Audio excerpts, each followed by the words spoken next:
How did the Egyptians survive in the desert heat without shade? Their methods will definitely surprise you. Imagine an endless desert where the air temperature reaches unimaginable heights. In this world of scorching sun, where shade is a luxury, one of the greatest civilizations in human history was born and flourished. They did not have air conditioning or modern technology, but they had knowledge that allowed them to build pyramids and rule an empire. Their secrets were ingenious in their simplicity, based on a deep understanding of nature and materials. They turned the heat itself from an enemy into an ally, using its energy to create coolness. This is a story of how ingenuity and observation defeated the scorching. Watch the video to the end, and you will learn how simple reed mats and ordinary linen fabric allowed the Egyptians not only to survive, but to live comfortably in one of the hottest places on the planet.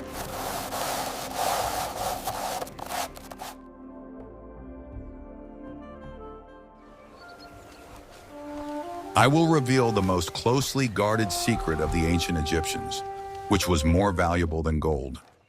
This secret was their clothing, woven from flax. Flax was not just a fabric, but a strategic resource that allowed an entire nation to function under the scorching sun. The entire process, from growing flax on the fertile banks of the Nile to processing it, was perfected. The stems were soaked, dried, and crushed to separate the finest fibers. These fibers were spun into threads so thin. The secret lay in a special weaving technique that created a porous structure in the material. This fabric did not cling tightly to the body, allowing air to circulate freely. It absorbed moisture well and dried instantly, providing constant cooling for the skin. The clothing was simple and functional. Men wore loincloths and women wore straight Calaziris dresses. The white color of the fabric reflected the sun's rays, preventing the body from overheating. It was the ideal uniform for life in the desert. The quality of the linen indicated the social status of its owner. The pharaohs and priests had clothes made of fabric so thin that it seemed transparent. Ordinary workers wore clothes made of coarser but no less functional fabric. Linen fabric was multifunctional. It was used not only for clothing, but also for bedding, which provided coolness during sleep.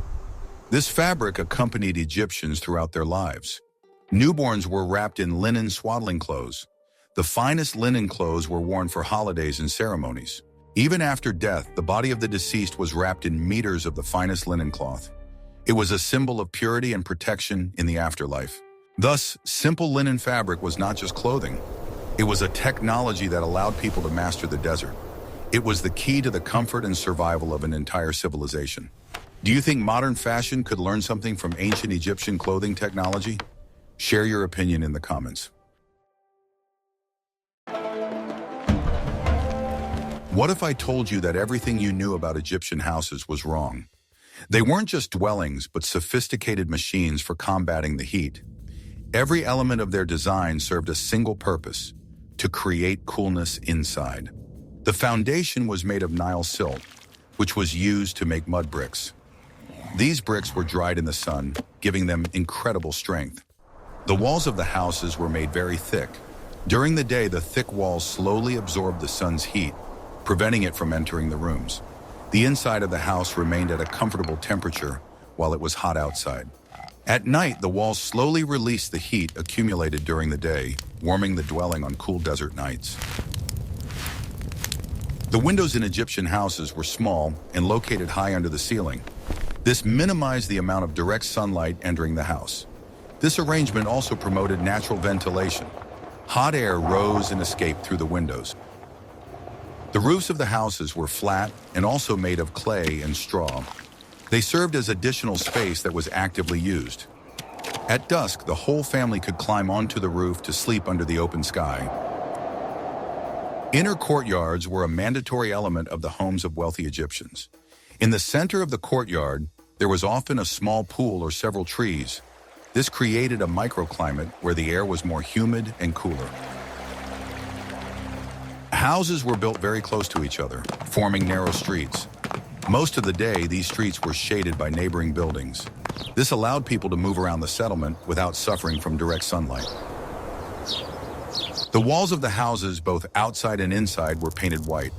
The white paint, made from limestone, reflected the sun's rays. This simple solution further reduced the heating of the walls. The interior layout was also well thought out. The living rooms were located deep inside the house, away from the outer walls. This created several buffer zones that the heat had to overcome. Thus, the Egyptian house was a complete passive cooling system. It did not fight the heat, but coexisted harmoniously with it, using its own laws. It was architecture born of climate and wisdom.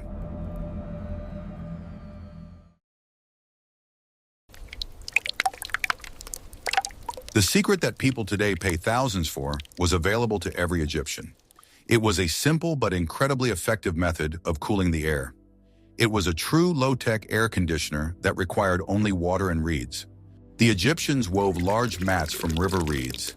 These mats were light, durable, and had a porous structure. During the day, they were moistened with water from the Nile and hung in doorways or windows. The physics of this process is ingenious in its simplicity. The hot, dry desert air passing through the wet mat caused the water to evaporate. This process, known as evaporative cooling, removes a large amount of heat energy from the air. As a result, the air entering the dwelling became several degrees cooler. In addition, it became saturated with moisture, which made breathing easier and more pleasant. It was a simple way to turn the sweltering heat into a refreshing breeze. This method made it possible to create a comfortable microclimate inside the house, even at the hottest time of the day. People could relax in the coolness without interrupting their daily activities. This was especially important for the elderly and the sick. The mats also served as a filter. They trapped dust and sand carried by the wind from the desert. The air in the house became not only cool but also clean. This technique required constant attention. The mats dried quickly in the wind and had to be moistened periodically. The scent of wet reeds mixed with the coolness created a special atmosphere in Egyptian homes. It was the smell of comfort and refuge from the merciless sun. It became an integral part of their daily life. The same principle was used on a larger scale. In the palaces of the pharaohs and temples, large halls could be cooled by dozens of wet cloths. This created the feeling of being in a shady oasis.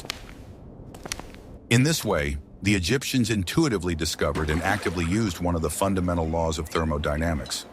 They did not need complex mechanisms to control the climate.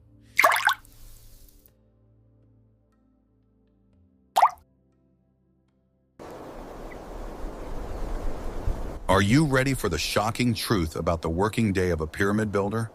Their lives were not governed by the orders of overseers, but by the movement of the sun across the sky.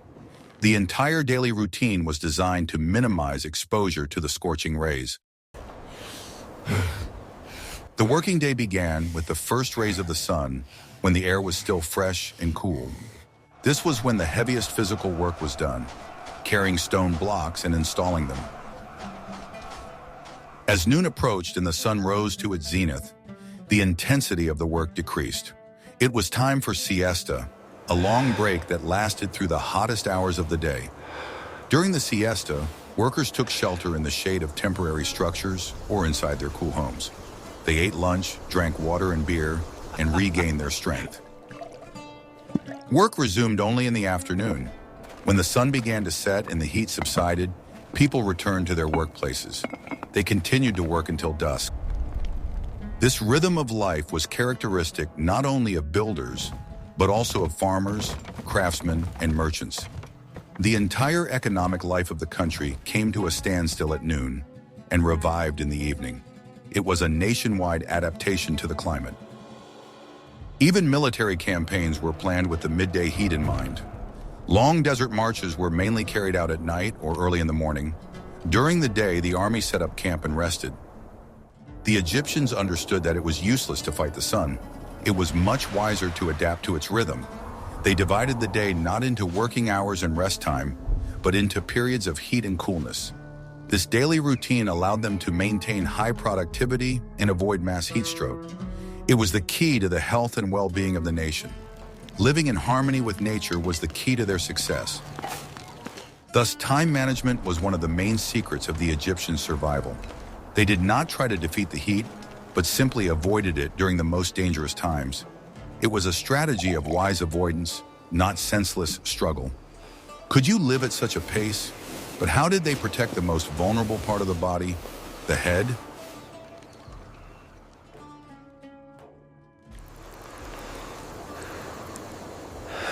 The head is the most vulnerable part of the body to sunlight. The Egyptians understood this perfectly well and paid special attention to protecting it. Their headwear was not just decoration, but an important element of their thermoregulation system. Simple workers and peasants covered their heads with scarves made of the same linen fabric. These scarves were moistened with water, which created an additional cooling effect due to evaporation. Such headwear protected not only from the sun, but also from dust. The nobility and pharaohs wore more elaborate headdresses. The famous nemes, a striped headdress that we see in images of rulers, was no exception. It not only symbolized power but also effectively covered the head and neck from the sun. However, the most interesting solution was wigs. They were worn by both men and women from the upper classes of society. At first glance, wearing a wig in the heat seems illogical, but there was wisdom behind this custom. The fact is that Egyptians shaved their heads bald under their wigs. This was very hygienic in a hot climate. The wig itself, made of plant fibers, created an air layer above the head. This layer acted as a heat insulator. It prevented the sun's rays from directly heating the scalp. Wigs came in different styles and sizes, depending on fashion and status. Some were short and practical, others were long and elaborate for special occasions, but their protective function remained the same. The color of wigs was most often dark, which may seem strange. However, dark colors absorb ultraviolet radiation better. Thus, the wig took the brunt of the sun's radiation. For additional ventilation, special holes were made in the structure of the wigs. This allowed air to circulate, preventing overheating. The design was thought out to the smallest detail. Thus, Egyptian headdresses and wigs were the result of a long evolution and adaptation.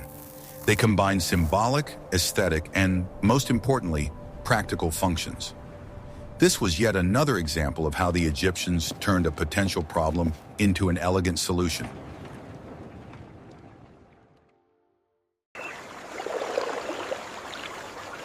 Guess what drink saved the Egyptians from dehydration, and it wasn't water? Life in the desert is impossible without constantly replenishing the body's fluid reserves. The main source of life for the Egyptians was the Nile, and they used its gifts as effectively as possible. The basis of hydration was, of course, water. However, drinking it directly from the river was dangerous. The Egyptians knew about the need to purify water and used simple methods for this, such as settling and filtering through cloth. But beer was no less important in their diet. Egyptian beer was very different from modern beer. It was thick, low in alcohol, and very nutritious, more like liquid bread. This beer was not so much intoxicating as it was refreshing and high in calories. Everyone drank it, from the pharaoh to the common worker. It was part of the daily ration of pyramid builders, as it was excellent for quenching thirst and restoring strength. The secret of beer was that the fermentation process killed most of the pathogenic bacteria contained in water. Thus, drinking beer was safer than drinking untreated water. It was simultaneously food, drink, and medicine. The Egyptians' diet also helped maintain water balance. They ate a lot of vegetables and fruits rich in moisture. Watermelons, melons, cucumbers, and grapes were an integral part of their diet. Fish caught in the Nile was the main source of protein. It was a light food that did not require the body to expend a lot of energy to digest. Heavy and fatty foods in the heat would have been an unnecessary burden. Salt, which was mined in desert oases, also played an important role. The Egyptians understood that sweat causes the body to lose not only water, but also salts. Moderate salt consumption helped maintain electrolyte balance. Thus, the entire food and drink system was designed to combat dehydration. It was a comprehensive approach that took into account all aspects of life in a hot climate. Every food and drink contributed to the overall goal of survival. What aspect of their diet surprised you the most? Food and drink are understandable, But how did they care for their skin in such conditions?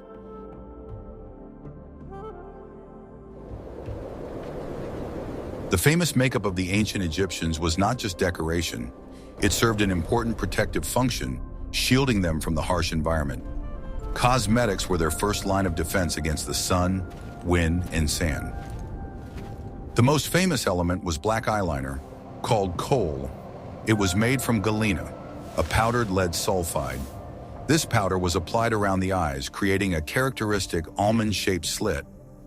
This eyeliner had a dual purpose. First, it was believed to have magical properties and protect against the evil eye. The black line around the eyes absorbed excess sunlight and reduced glare. This allowed for better vision in bright light, reducing strain on the eyes. A similar technique is used today by athletes, who apply black stripes under their eyes. In addition to black, the Egyptians also used green eyeliner. It was made from malachite, which was ground into powder and mixed with fat or oil. Green paint also had protective and healing properties. The use of various oils and ointments was no less important. In the dry desert climate, skin quickly loses moisture and cracks. To avoid this, the Egyptians regularly rubbed aromatic oils all over their bodies. These oils were made from vegetable fats, such as castor or olive oil. They created a thin protective film on the skin. This film retained moisture and protected against chapping and sunburn. Plant extracts with antiseptic properties were often added to the oils. This helped prevent skin infections. Skincare was part of daily hygiene. Thus, cosmetics were not a luxury for the Egyptians, but a necessity. They were their sunscreen, sunglasses, and moisturizing lotion all in one bottle.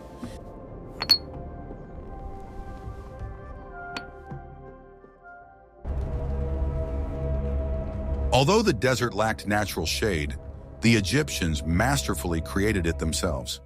Their cities and temple complexes were designed to provide as much shaded space as possible. It was architecture that controlled light. One of the key elements was colonnades. Long rows of massive columns supporting the roof created vast shaded galleries. In these galleries, it was possible to shelter from the midday heat without going inside the building. Temple complexes were often a maze of courtyards, halls, and passageways. Moving through such a complex, a person constantly passed from a lighted space to a shaded one. This prevented the body from overheating. The walls surrounding temples and palaces were tall and massive. They cast long shadows that moved throughout the day. The Egyptians knew the trajectory of these shadows and used them for rest and work. In residential areas, as we have already mentioned, the streets were narrow. The high walls of neighboring houses shaded the street space for most of the day. This turned the streets into cool corridors. Temporary awnings were actively used in markets and other public places. Large pieces of linen fabric were stretched over wooden frames. Trade and public life flourished under these awnings. Even in the open desert during long journeys, the Egyptians created shade. For this purpose, they used lightweight collapsible tents. These allowed them to organize a comfortable rest anywhere. The gardens and parks that were laid out near palaces and villas were not just decoration. Trees and tall shrubs created extensive shaded areas. The murmur of water in fountains and canals. Thus, the Egyptians did not wait for nature to be kind to them. They actively changed their environment, creating comfortable living conditions. Their ability to control shade was one of their most important survival skills.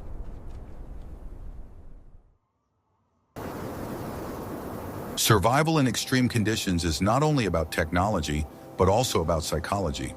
The Egyptians developed a special attitude towards heat, which allowed them not only to endure it, but to live in harmony with it. It was a philosophy of adaptation, not struggle. Heat was not perceived as an enemy or a curse. It was an integral part of their world, as natural as the flooding of the Nile or the change of day and night. They accepted it as a given and learned to live with it. This approach was reflected in their pace of life. The Egyptians were unhurried and sedate. Smooth, measured movements conserved energy and prevented the body from overheating. Calmness and contemplation were valued in their culture. Hustle and bustle were considered signs of bad taste and stupidity. A wise person moved slowly, spoke thoughtfully, and did not waste energy. Religion also helped them cope with the heat. The sun god Ra was one of the main deities in the pantheon. The sun was not an enemy, but a source of life that should be worshipped and obeyed. This formed a fatalistic but at the same time positive worldview.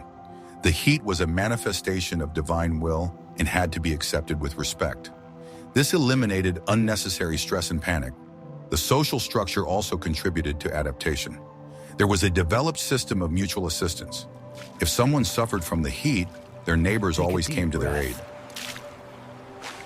Daily rituals such as washing or evening gatherings on the roof structured life and brought an element of predictability to it. This helped to cope with psychological discomfort. They created islands of stability in a world of scorching sun. Splash. Thus, psychological adaptation was no less important than material adaptation.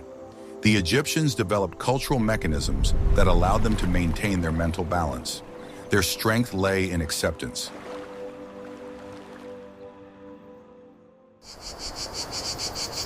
As we can see, the secret to the Egyptian survival was not a single miracle invention. It was a complex, comprehensive system in which each element played its part.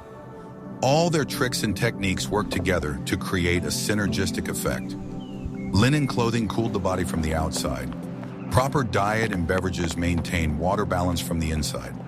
Architecture created cool shelters. Wet mats were an active air conditioning system.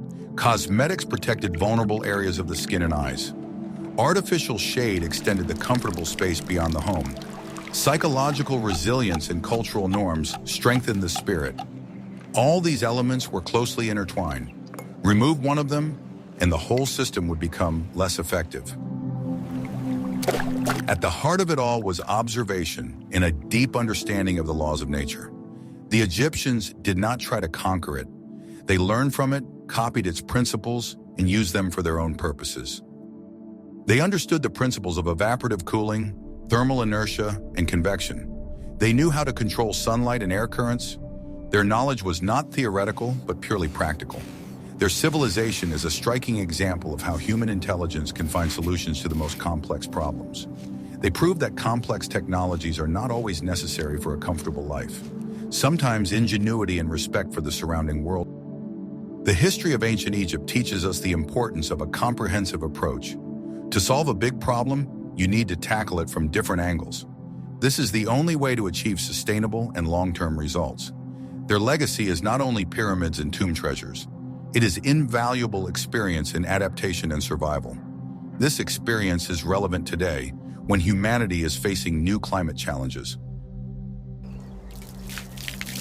We can see that life in ancient Egypt was possible thanks to a whole set of ingenious and simple solutions.